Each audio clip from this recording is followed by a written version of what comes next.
प्रतिबिंब जनमानसांचे। जय श्रीराम। मी संग्राम बापू भांडारे, अहिल्यानगरमधील आपल्या सर्वांचेच हिंदुत्ववादी सहकारी कैलासवासी धीरजसिंह परदेशी यांना अक्षरशः ठेचून मारून टाकण्यात आलं। महाराष्ट्रभर ती बातमी समजली आहे। पोस्टमार्टमसाठी धीरज भाऊंची बॉडी छत्रपती संभाजीनगरमध्ये गेली होती। थोड्या वेळामध्ये अहिल्यानगर शहरामध्ये धीरज भाऊंचा पार्थिव येत आहे।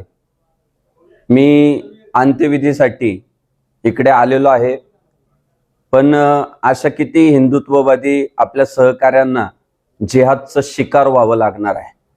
अक्षरशः कपाळाला टिळा लावलाय आणि हिंदुत्वाचं कार्य करतो म्हणून त्याला ठेचून मारण्यात आले। त्यांच्या पत्नी ज्या पद्धतीने आपला आक्रोश व्यक्त करत होत्या ते सगळं पाहून अत्यंत मन छिन्न विछिन्न झाले। मी तमाम हिंदू बांधवांना विनंती करतोय, आज जाग होण्याची वेळ आहे।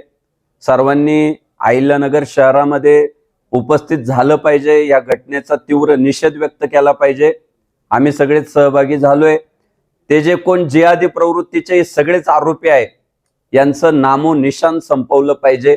यांच्या घरांवर बुलडोजर चालवला पाहिजे आणि मोठ्या प्रमाणात त्यांना आता असा संदेश दिला पाहिजे की इथून पुढच्या काळामध्ये कुठल्याही आपल्या हिंदुत्ववादी सहकार्याकडे वाकडी नजर करून पाहण्याची यांची हिंमत नाही झाली पाहिजे। जय श्रीराम। अहिल्यानगर शहरातील महत्त्वपूर्ण अपडेट जाणून घेण्यासाठी नगर न्यूज 24 या YouTube चॅनलला सबस्क्राइब करा।